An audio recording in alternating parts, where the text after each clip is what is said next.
না না, ওরা তো সমস্যা হচ্ছে, তো জনগণের সমর্থন আশা করি না। আমি আশা করি ভারতের সমস্যা, ভারতের সমর্থন দরকার নাই ভারতের। এই যে চেতনা না আসলে বিএনপিও টিকবে না ছাত্র জনতার সাথে। ছাত্র জনতাকে সাথে নিয়ে যেতে হবে। সালাউদ্দিন ভাই উচিত তো মামলা করা, মামলা করেন না এখনো। কে নিয়ে গেল, কোন বিওপি দিয়ে গেল বলতে হবে।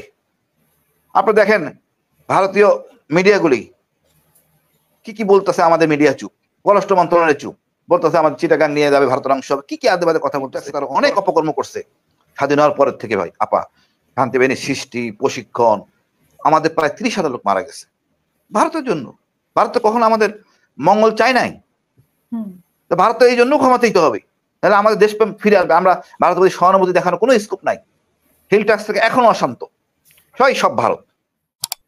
আচ্ছা আপা, 24 ঘন্টায় দিন, এটা বিপ্লবী সরকার। আমি আগে সবসময় বলি, চেতনাই তো ধারণ করে না।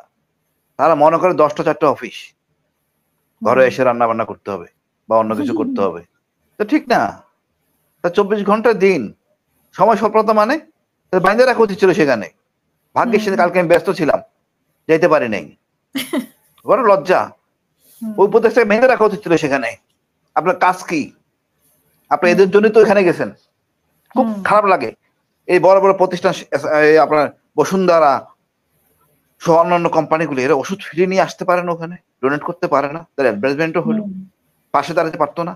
বদমাশগুলি তা না করে অন্য কাজ করতেছে। অসুস্থ ব্যক্তিরা আমাকে বলেছে যে একটা প্যারাসিটামলের জন্য কয়টা ডিপার্টমেন্টে ওদের ইয়ে করতে হয়, চিঠি দিতে হয়। আচ্ছা আপা, ওই লোকটা, অসুস্থ লোকটা কিভাবে প্যারাসিটামলটা আনবে? তার বউ দৌড়াচ্ছে বা ছেলে দৌড়াচ্ছে, ছেলে তো নাই, বাচ্চা, বউ দৌড়াচ্ছে, বেসিক্যালি তার ভাই দৌড়াচ্ছে। এই যে খরচটা অতিরিক্ত কে দিবে?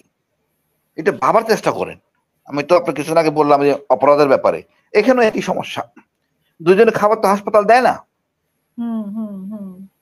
এই তো তৃণমূলে যাইতে হবে সমস্যাগুলো। আমি যাওয়ার পর আপা যে গরম আর যে পরিবেশ, ওই লোকটাকে ধরে নিয়ে যায় বাথরুম নিয়ে যাবে, কিছুই তো নাই ওখানে।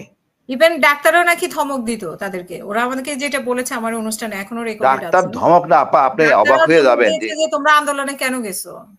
হ্যাঁ বলবে তো, ডাক্তাররা সবই তো ঢাকা শহরে যেগুলি, সব তো ম্যাক্সিমাম ওই দলের। বয়স্ক জ্ঞানী ডাক্তার তুই কথা বলবে না? তুই কথা বলছিস তো ওই দলের লোক এখন চুপ করে আছে। মানে কতটা নির্লজ্জ জাতি আমরা। আমরা একটা জাতি কিন্তু সাহসী হয় বিশেষ কারণে। আমরা বেসিক্যালি আমরা সাহসী জাতি না আপা, আমরা রক্ষণ সেনের অনুসারী। সাহসী জাতি হলো অ্যারাবিয়ানরা, ফিলিস্তিনিরা, ইউরোপিয়ানরা। আমরা এলাম ঘর কোণে। আমার বাচ্চা অসুস্থ হলে আমি শিখে পড়ি, আর নাতি অসুস্থ হলে, আমার হয় না এখনো, নাতি অসুস্থ হলে পুরো চেইন অফ কমান্ড কলাপস করে, কলিমুল্লাহ ভাই ভালো জানবেন, এত অসুস্থ হয়ে পড়ি। আমরা যুদ্ধের জাতি না, কিন্তু আমরা একটা সাহসী, যেমন ফার্স্ট বেঙ্গল রেজিমেন্ট সিস্টেমে ওয়ারে যুদ্ধ করতে ভারতের বিরুদ্ধে গর্ববোধ করে। এই ফার্স্ট বেঙ্গল রেজিমেন্ট কখনো হারবে না যতদিন বাঁচবে। সেই আজকে যে বিপ্লবটাকে আমরা ধারণ করি, আমরা বাঙালি জাতি আর কোনোদিন হারবো না। এটাকে আমাদের ধারণ করতে হবে, এটাকে ধারণ করতে হবে, বুক সবার ধারণ করতে হবে। আমরা এটা গর্বের শাসক, একটা বিশাল পাথরকে আমরা সরাইছি, ভারতকে হারাইছি, সোজা কথা। আমার দৃষ্টিভঙ্গি পরিবর্তন করতে হবে। ভারতের আধিপত্য মুক্ত বাংলাদেশ, এটা আমরা যা আছে তাই খাবো, নিজেরটাই খাবো। এই চেতনা ধারণ না করলে তো আমি আগাইতে পারবো না। আপনি দেখেন হুতি, তারা মিসাইল বানাচ্ছে, কোনো খাবার নাই। আর আমি একটা সিএনজি বানাতে পারিনি, 50 বছর হয়ে গেছে। আপনার কি বল, মানে কি বলবো? 10 টাকা রাজনীতিবিদদের চুরি তো কম করে না এক একজনে, সব চোর। চোরের জন্য বিশেষ ব্যবস্থা করা উচিত, একটা প্রকাশে হাত কাটা দরকার। শুনতে খারাপ দেখা যাবে, বা তাই দরকার আসলে, রিজার্ভ। মানে শুনে লজ্জা লাগে, কিছু বলার নাই আমার। মানে কি বলবো আমি, এখনো সময় আছে। এনারা সংশোধন করে নিয়ে আসুক, বিপ্লবী চেতনা ধারণ করুক। এটা আমার বিশাল গর্বের জায়গা। এই বিপ্লবটাকে আমার নিয়ে যেতে হবে সামনে করে, জাতি হবে সাহসী ইনশাআল্লাহ। আন্তর্জাতিক অভিযোগে যাওয়ার আগে আমি আরেকটা প্রশ্ন আপনার কাছে করতে চাই গ্রুমের বিষয়ে। অনেকেই তো ভারতের মাধ্যমে গুম হয়েছে, মানে রয়ের প্রত্যক্ষ হস্তক্ষেপ ছিল। তো এখানে কি গুম কমিশন সেটাতে বিব্রত কিনা যে তাদের বেশি খাটলে এগুলো বের হয়ে আসবে? এই যে গুম কমিশন, আইসিটির একটা আমরা দেখার পরে দেখলাম যে মামলার আইন পরিবর্তন হচ্ছে। শেখ হাসিনা এমন একটা প্রক্রিয়া করছে, আয়নাঘর বলতেছি, বাট এর কিন্তু বাংলা শব্দ নাই। যাদের গুম করে রাখা হয় এরকম বাংলা শব্দ নাই। আমি ইংরেজি শব্দও নাই। এমন একটা অপরাধ নতুন করে সৃষ্টি করছে পৃথিবীতে শেখ হাসিনা, যার কোনো শব্দ নাই, বাংলা শব্দ নেই, ইংরেজি শব্দ নাই। এখন আইনও তার জন্য নাই, আইন সংশোধন করতে হচ্ছে। যারা গুম করে এটা হলো হেনিয়াস ক্রাইম, গ্রাম অঞ্চলে অন্য জায়গায় করে পেশাদার ক্রিমিনাল, এটা তো করছে সরকারি বাহিনী। এর দণ্ড কি হওয়া উচিত? চরম দণ্ড হওয়া উচিত। এই আইনটার মধ্যে সমস্যা। তারপর মনে করে আপনার ভারতে এক দেশের লোক আরেক দেশে নিয়ে যায়, এটা কতটা নিচে নামতে পারি আমরা? আপনি খালি ভাবেন। আমি জানি না বিএনপি সারাদিন ভাই কেন চুপ করে আছেন, কেন হাউমাউ করতেছেন না? উচিত তো, ওনাদের ভয় ওখানে যদি আমাদের ভারতের সাহায্য লাগে। না না, ওনাদের সমস্যা হচ্ছে তো, জনগণের সমর্থন আশা করি না। আমি আশা করি ভারতের সমস্যা, ভারতের সমর্থন দরকার নাই ভারতের। এই যে চেতনা না আসলে বিএনপিও টিকবে না ছাত্র জনতার সাথে। ছাত্র জনতাকে সাথে নিয়ে যেতে হবে। সারাদিন ভাই উচিত তো মামলা করা, মামলা করেন না এখনো। কে নিয়ে গেল, কোন বিওপি দিয়ে গেল বলতে হবে। আপনি দেখেন ভারতীয় মিডিয়াগুলি কি কি বলতেছে, আমাদের মিডিয়া চুপ, পররাষ্ট্র মন্ত্রণালয় চুপ, বলতেছে আমাদের চিটাগাং নিয়ে যাবে, ভারতের অংশ হবে, কি কি আদে বাদে কথা বলতেছে। পররাষ্ট্র মন্ত্রণালয় ঘুমাচ্ছে, স্বরাষ্ট্র ঘুমাচ্ছে, তথ্য মন্ত্রণালয় কিছু খবর নাই। উচিত ছিল স্বরাষ্ট্র ডেকে এনে চরম ভাবে তাকে বিপদস্ত মানে বিব্রত অবস্থায় ফেলা কমিশনারকে, ভারতীয় হাই কমিশনারকে। কিছুই করেনি এখনো। মানে আমার তো আমি বুঝি না এদের সমস্যা কোথায়। আমাদের মিডিয়াগুলি চুপ, ওদের মিডিয়া বলে আমাদের মিডিয়া বলে না কেন? আমাদের বলতে হবে মুর্শিদাবাদ আমরা নিয়ে নিব। তা ওই আপনার আন্দামান দ্বীপপুঞ্জের কলিমুল্লাহ ভাই ভালো জানবেন, ওর ম্যাক্সিমাম লোক বাংলাদেশি, ফরিদপুরের লোক, নোয়াখালীর লোক, আন্দামানের, বাংলায় কথা বলে। আমরা ওটা কেন পাবো না? ওটা আমরা দাবি করি, আমাদের প্রকাশ্যে বলতে হবে এগুলি, দে ডিজার্ভ ইট। আমি এগুলি সব করতেছে হাসিনার পক্ষ হয়ে করতেছে, আমাদের মিডিয়া ঘুমাচ্ছে। এবং এই গুমের সাথে তো অনেকটাই ভারতীয় অংশ জড়িত। এবং অনেকে ভারতীয় মানে আপনি বোঝার চেষ্টা করেন, ভারতের অংশ ছিল শেখ হাসিনা, আওয়ামী লীগ। পশ্চিমবঙ্গের মুখ্যমন্ত্রী মমতা ব্যানার্জি যেই পাওয়ার হোল্ড করে, যে ক্ষমতা হোল্ড করে, তার চেয়ে অনেক নিম্নতম মানে আরো নিচের পাওয়ার হোল্ড করতে হাসিনা। কোনোদিন কথা বলতে পারে না ভারতের বিরুদ্ধে। মমতা ব্যানার্জি আপাতত অনেক কথা বলেন, সরাসরি সমালোচনা করেন। আমাদের কেউ করছেন আগে? কেউ করেন নাই, পুরো জাতি করেন নাই। যারা করছেন তারাই বিদ্রোহী। সুতরাং ভারতের এই অপকর্ম ছাড়া কিভাবে সারাদিন ভাই বিদেশে ভারতে যায়? আমাদের বিজেপি সাহায্য না করলে কিভাবে ভারতে যায়? আমাদের গোয়েন্দা সাহায্য না করলে কিভাবে ভারতে নেয়? তা গাড়ি দিয়ে নেওয়া হয়েছে, ইনভেস্টিগেশন করলে বাইরে হবে। এখন এই ইনভেস্টিগেশনের মধ্যে প্রক্রিয়া, তদন্ত ডিফিকাল্ট। বাট আমরা তো নোট দিতে পারি, পররাষ্ট্র মন্ত্রণালয় থেকে তো চিঠি দিতে পারি ভারতীয় হাইকমিশনে, তোমরা এই কাজগুলি করছো, দুঃখ প্রকাশ করো। একই সাথে হিলটাক্সে তারা অনেক অপকর্ম করছে স্বাধীন হওয়ার পরের থেকে ভাই আপা। শান্তি বাহিনী সৃষ্টি, প্রশিক্ষণ, আমাদের প্রায় 30,000 লোক মারা গেছে ভারতের জন্য।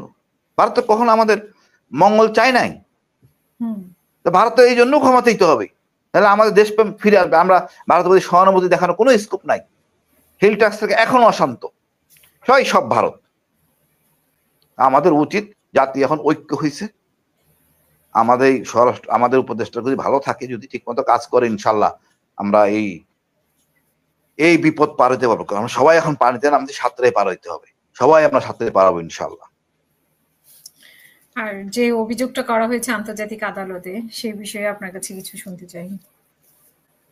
কলিমুল্লাহ ভাই ভালো বলতে পারবে, যে কেউ অভিযোগ করতে পারে পাগলের মতো। আমি একটা ছোটখাটো লেফটেন্যান্ট কর্নেল, তার উপরে বরখাস্ত, 3 মাস হয়ে গেছে, কোনো খবর নাই, করছি করবো। আপনার ব্যাপারে কেন কি বলেছে সেখানে? আপা আমি কখনো কারোর কাছে রিকোয়েস্ট করি নাই, আমি অপেক্ষা করছিলাম তারাই আমাকে আসতে হবে। তারা এটা করতে অনেক দেরি করছে, বাট তারা করতেছে, এখন বেশ দ্রুততার সাথে করতেছে। পরে হইলেও তারা বুঝতে পারছে সমস্যাটা অনেক বড়, অনেক কিছুই তো আসলে পরিষ্কার না, ভয়ে আতঙ্কে বলে না। সবাই তো সবার চাকরি বাঁচানোর জন্য, বা আসলে যারাই আছে সবাই তো এই গত সরকারের পৃষ্ঠপোষকই ছিল। তো আমার কথা হলো আপা, এই যে আন্তর্জাতিক অপারেশন ট্রাইব্যুনাল আমার নাম নিয়েছে ডাক্তার ইউনূসের সাথে, আমি তো গর্বান্বিত, কিছুই বলার নাই। আমার কি অপরাধটা কি? আমার আয়নাগর নিয়ে বলছি, আগেও বলছি আপা, আপনার টকশোতে বলছি, আর 2 বছর আগে, এই ডিজেফাই কে ভয় না করে আওয়ামী সরকার ভয় না করে, কিন্তু আমি প্রতিবাদ করছি, কেউ করে নাই। এই এত বড় একটা সংস্থার, আতঙ্কের সংস্থার বিরুদ্ধে প্রতিবাদ করা আমি করছি আপা। ওই যারাই করছে হয়তো প্রতিবাদ বিদেশ থেকে, দেশে বসে কেউ করে নাই আপা। এবং তারপর আইসিটি মামলা, কত কিছু মামলা আমার পরিবার কিভাবে হ্যান্ডেল করছে, আলটিমেটলি মহান আল্লাহ বিজয় দিছেন। এটা শিক্ষিত আইনগত ছিল এবং তাদেরকে আমি হেদায়ত দিছি, ভাই তোমরা তো নিজের ইচ্ছে করো নাই, কারো ইচ্ছায় করছো, স্বীকার করে নাও, ঝামেলা মেটে যাক, দণ্ড বড় কথা না, অপরাধ স্বীকার করে তুমি অনুতপ্ত হও, আমাদের দণ্ড দরকার নাই। বাট আগে বেঁচে যেন এই জিনিস না আসে, তার জন্য আমাদের চেষ্টা করতে হবে, যা পার হয়ে গেছে আগামীতে যাতে না হয়, এটাই আমাদের বড় কথা। আমি ডক্টর নাজমুল হাসান কলিমুল্লাহ, হ্যাঁ জি বলেন হাসিনুর ভাই, কিছু বলতে চেয়েছিলেন? আচ্ছা, আমি ডক্টর নাজমুল হাসান, না আমি বলতে চাচ্ছিলাম, হ্যাঁ বলেন। না বলতেছিলাম আপা, আমরা কিন্তু এই বিপ্লবের সাথে অনেকদিন ধরে আমরা জড়িত, ছাত্রদের সাথে আমাদের পরীক্ষা, আমরা তো আসলে বিপ্লবের মধ্যেই ছিলাম, বিদ্রোহ করতাম, আপনার সাথে কথা বলতে 2 বছর আগে এই সরকার বিপক্ষে ছিলাম সব সময়। এই ডিএচএতে আমরা কিন্তু 2 তারিখই সংগঠন ঘটাই, প্রেস ব্রিফ করে আমরা করে, তারপর ছাত্র বউ বাচ্চা রাস্তায় নেমে যায়, তারপরে 3 তারিখ মহাখালী ডিএচএস। বাট ঘটনাটা কিন্তু আমরাই ঘটাই। অনেক লোক ভয় পায়, আতঙ্কে পায়, আসে না, সামনে যায় না, প্রেস ক্লাবে যায় না। আপনি মাঠে ছিলেন, আপনি মাঠে ছিলেন, অনেকে হয়তো জানে না, বাট আমরা জানি যে আপনি কিভাবে মাঠে ছিলাম, ব্রিগেডিয়ার হাসান নাসির স্যার ছিল, আমরা ছড়া গুলি খাইছি, রাস্তায় ঘুমাইছি, মসজিদে ঘুমাইছি। বাট কথা হলো একটা আনন্দ আছে, 71 যুদ্ধ করতে পারে নাই, কলিমুল্লাহ ভাই যুদ্ধ করছেন কিনা জানি না, এটা একটা বিজয়, আলাদা মজা। আর সেই হিলটাসে যুদ্ধ করতাম, সাফল্য ছিল। বাট ওটা একটা স্পিড, এটা মজাটা আলাদা। আপনি অবাক হবেন, রাস্তার পাশে বসে আছি কয়েকজন অফিসার, আমরা ঠেলা গাড়ি আলা বলতেছে আইসা, ভাই শশাটা খান, সে এমনি ডোনেট করছে, টাকা নিচ্ছে না। আপনি বুঝেন বিপ্লবটা কোথায় গেছে, এর অবদান সবার। ওই ঠেলা গাড়ি আলা থেকে শুরু করে মসজিদের ইমাম মুয়াজ্জিম ফ্যান ছেড়ে দিয়েছে আমাদের জন্য, রেস্ট করতেছি আমরা মসজিদের ভিতরে সেগুন বাগিচায়। সুতরাং এই গণজোয়ার, এই বিপ্লবটাকে ধারণ করতে হবে আপা, এবং ইনশাল্লাহ আমরা আগায় যাব, কোনো সমস্যা হবে না। আমাদের বাচ্চারাও শিখলো বিপ্লব থেকে, তারাও অন্তত প্রতিবাদ করবে আগামীতে। এই সমালোচনা কি আনন্দ, আর ক্ষমতা থাকা কি বিতর্ক, এটা কলিমুল্লাহ ভাই আমি আর ওই আসিফ নজরুলরা বুঝতেছে। এটা আসলে এখান থেকে বলা অনেকটা সহজ, এবং এটা দরকার আছে আপা। ভুলটা না বললে ভুলটাকে ধরতে হবে, একটা আপনি সমালোচনাটাকে যে আপনি অ্যাসেট হিসেবে ধরেন, আপনার পথটা অনেক সহজ হবে। এটাই আপা আমার বলার, আমি আর কি বলবো। আপনি যেটা বলেছেন যে চাকরির বয়স নিয়ে, আপনি যেটা বলেছেন যে আপনাদের অনেকেরই হয়তো চাকরির বয়স নেই, কিন্তু যাদের চাকরির বয়স আছে তাদেরকে কেন যোগদান করানো হচ্ছে না? আপা আমি কখনোই চাবো না খারাপ অফিসার বা অফিসারের মধ্যে সমস্যা আছে তারা সেনাবাহিনীতে ফেরত আসুক, বা যাদেরকে অনৈতিকভাবে বের করে দেওয়া হয়েছে, চাকরি আছে, তাকে সম্মান দিয়ে ফেরত নেওয়া উচিত। একটা কমিশন করার কথা বলা হয়েছিল, আমি আজকে শুনছি বাইদা ভাই কমিশন একটা করা হচ্ছে, এবং ওদেরকে ফেরত নেওয়ার চেষ্টা করবে, যারা ইয়াং আছে মূল্যায়ন করা হবে। বাট এটা খুব স্লো, এই স্লোটাই বড় সমস্যা। এর মধ্যে আছে আবার এটা তো আবার ওই কোনটা করলে ভয় আসে, কতদিন সরকার থাকে, আবার না। আজকে আমি কথা বলতেছিলাম সেন্সিটিভ একটা ডিপার্টমেন্টের সাথে, আমি বলি তোমরা তো সমস্যা সৃষ্টি করতেছো, আবার না সেনাবাহিনী ক্ষমতা নেই, না স্যার আমরা নিব। এইটাই তো সমস্যা, এই জায়গাটা খোলসা করো না কেন, জনগণের কাতারে আসুন না কেন? তুমি জনগণের বেতনে তোমার বেতন মানে পেমেন্ট মানে বেতন পাও জনগণের ট্যাক্সের টাকায়, জনগণের কাতারে আসো, তোমার অবস্থান পরিষ্কার করো, জনগণের কাতারে দাঁড়াও, আমাদের সংবিধান লেখায় তোমরা কন্ট্রিবিউট করো, তাহলে জনগণ তো আপন করে নিবে। জনগণকে বলো, নির্বাচন কমিশনারদেরকে, ধর্মীয় নেতাদের, আপনারা আমাদের কেমন দেখতে চান, জিনিসটা সহজ। এটা যদি না বুঝে মানে আসলে অভ্যস্ত না তো আমরা, যার জন্য এই সমস্যা। ওই যে বললাম চেয়ার ছাড়লে, ভাই বলছেন চেয়ারে গুলো লাগানো থাকে, উঠতে চায় না, এই সমস্যা।